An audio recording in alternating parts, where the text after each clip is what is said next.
Eu me aproximei da história oral e, portanto, do laboratório quando fiz o mestrado em 96, 97 e 98. Então, lá eu produzi uma coleção de entrevistas com os presos políticos da ditadura militar em Joinville, sobretudo os que foram presos em 75 pela Operação Barriga Verde. E, à época, essas entrevistas foram doadas, inclusive, para o Arquivo Histórico e não para o Laboratório de História Oral. Depois vem para cá. Tinha e tem na minha dissertação, eu acho que aquela relação mais romântica com a história oral, de que a história oral poderia me revelar uma verdade que os documentos não revelavam, né? Porque os arquivos do DOPS ainda não estavam abertos em 96, 97, quando eu fiz a pesquisa, então precisava de toda uma autorização, precisava se dirigir a Curitiba para fazer. E como eu vivia um processo de militância política grande nesse período, ter optado por fazer história oral com aqueles que resistiram à ditadura é naquela concepção da história vinda de baixo, de que aquelas narrativas me revelaram uma verdade, coisa que depois, agora já com uma maturidade mais de pesquisa mais formada, na tese de doutorado, eu já via a história oral de um outro jeito. Mas naquele momento era para mim uma restituição, uma forma de, por aqueles depoimentos, dar visibilidade para histórias não contadas até ali.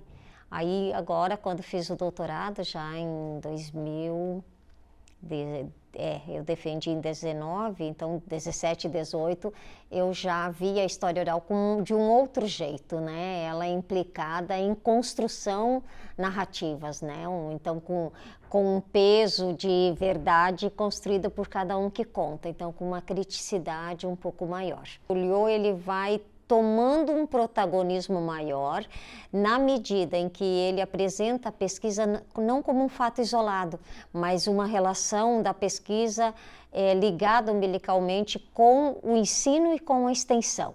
Então, acho que hoje outras áreas do conhecimento, que não só a história, conseguem perceber no Liu um parceiro de pesquisa. Essa é a grande contribuição do Liu hoje, mostrar que na universidade você pode, pela pesquisa, produzir ações de ensino, ou que na relação com a comunidade você pode visibilizar, por exemplo, outros povos, outras populações, outros grupos que ainda não tinham um espaço na historiografia local.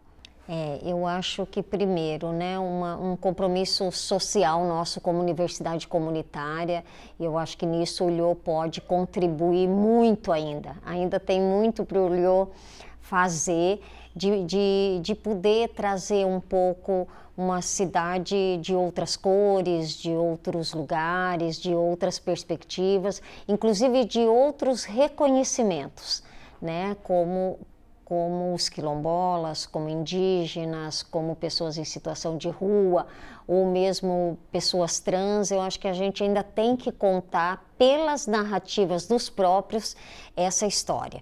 E para os estudantes, de que aproveite, né? Porque é um mundo que você entra, se apaixona e depois você quer continuar, quer seguir. Eu acho que a relação, sobretudo que os estagiários, né? Hoje eu sou professora de novo no curso de História, que os estagiários e bolsistas, a formação que eles adquirem aqui, enquanto fazem seus estágios ou cumprem suas horas, é uma formação que você não dá conta na sala de aula.